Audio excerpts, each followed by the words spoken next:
Darling yes हे एवढं पुरे आहे का? बघू जरा बघ पीठ ना ए बरोबर आहे ना? पुरे तू समर, तू काम कर, तू तुझं काम कर. असं नकोस शी यार. कसा आनंद राहत असेल तुझ्या बरोबर. निम्म सामान तर तू असंच वाया घालवत असशील बावळ्यात. फालतू तू काम कर तुझं. काम करू दे आता मला. वेडा दिसतोय. तू दिसतेस वेडी, तू आहेच वेडी.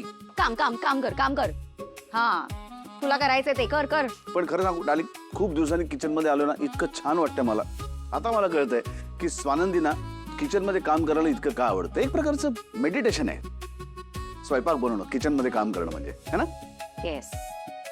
ए पूर्वी तू आणि आजी मिळून सुद्धा किती रेसिपीज करायचात ना. जाम मजा यायची. मला आठवतंय सुरुवातीला जेव्हा मी किचन मध्ये इंटरेस्ट घ्यायला लागलो होतो ना, तेव्हा आजीच्या सल्ल्याने मी एकदा थालीपीठ बनवलं होतं आणि ते इतकं कडक झालं होतं की थालीपीठ कुठला आणि तवा कुठला हे कळत नव्हतं.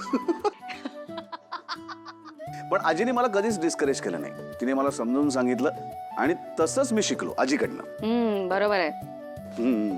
मला तर आता असं वाटायला लागलं ना डार्लिंग की तेव्हापासून जे माझं थोडंफार ट्रेनिंग झालं ना, ते आजच्या दिवसासाठीच.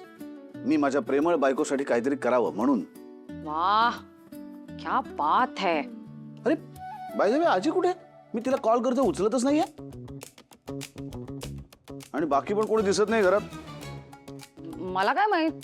आजीच सगळ्यांना घेऊन गेली असेल बाहेर. तू मुद्दाम पाठवलंस ना त्यांना सगळ्यांना बाहेर? ए मी कशाला पाठवू, त्यांचे ते गेले असतील. खरं सांग. अरे खरंच तू काम कर. चल थापाडी. अरे बरं बोलण्यात वेळ घालू नकोस, आपल्याकडे वेळ कमी आहे. विसरतोस का रे? हे बघ, स्वयंपाक ही प्रोसेस ओरिएंटेड गोष्ट आहे, त्याला घाई करून चालत नाही. हे तू मला सांग. मला माहिती तू एक्सपर्ट आहेस, पण मी नवा आहे. मला वेळ घेऊ दे माझा माझा, ठीक आहे? बरं मला सांग, तुझी स्वयंपाकातली सगळ्यात आवडणारी गोष्ट कुठली? माझी ना चिराचिरी. काय मजा येते चिराचिरी करण्यात. म्हणजे तुला सांगते, चिरणं ही गोष्ट व्यवस्थित झाली पाहिजे. त्याच्या मागे सुद्धा ना एक सायन्स असतं. बरं बरं नंतर शिकव, सध्या पटापट चिर. चल हा चल तेच करते. ए म्हणजे तू नवा आहेस, पण तरी तुझी आवडती गोष्ट कुठली आहे स्वयंपाकातली?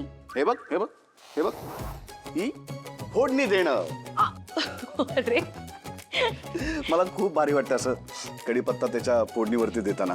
फोडणीच्या गंधावरनं कळतं की पदार्थ कसा झालाय. अजूनही मला किचन मधनं असं फोडणीचा आवाज आणि सुवास आला ना की खूप छान वाटतं. डार्लिंग, घरामध्ये असं स्वयंपाक चालू असल्याची जाणीव झाली ना की बरं वाटतं. नाही तर असं वाटतं की हॉटेलच्या रूम मध्ये राहायला आलोय.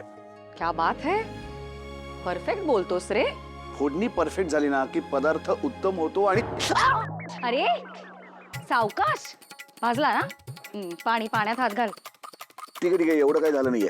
आता स्वानंदी मॅडमनी इतक्या वेळा माझ्यासाठी चटके खाल्लेत, आज मी एक खाल्ला त्यांच्यासाठी चटका. काय बिघडलं? अरे बापरे, गुणाचा मित्र माझा. अरे काय चाललंय काय? हो, शपथ. अनहसीला आजच्या सोडून दे. आजच्या आज मी तुला सांगतो, तुला सोडून दे रस्त्यावर. वेळ लागलाय तिला. वेळीच आहे ती. ए गप्पा बस. ए मला सांग, सामान आणलंस का सगळं? हो म्हणजे लिस्ट मध्ये जे काही होतं ते सगळं आणलेलं आहे. Great great. आता आपण डेकोरेशनच्या कामाला लागूयात. याला करू दे स्वयंपाक. चल. हा चल. हो हो डन डन.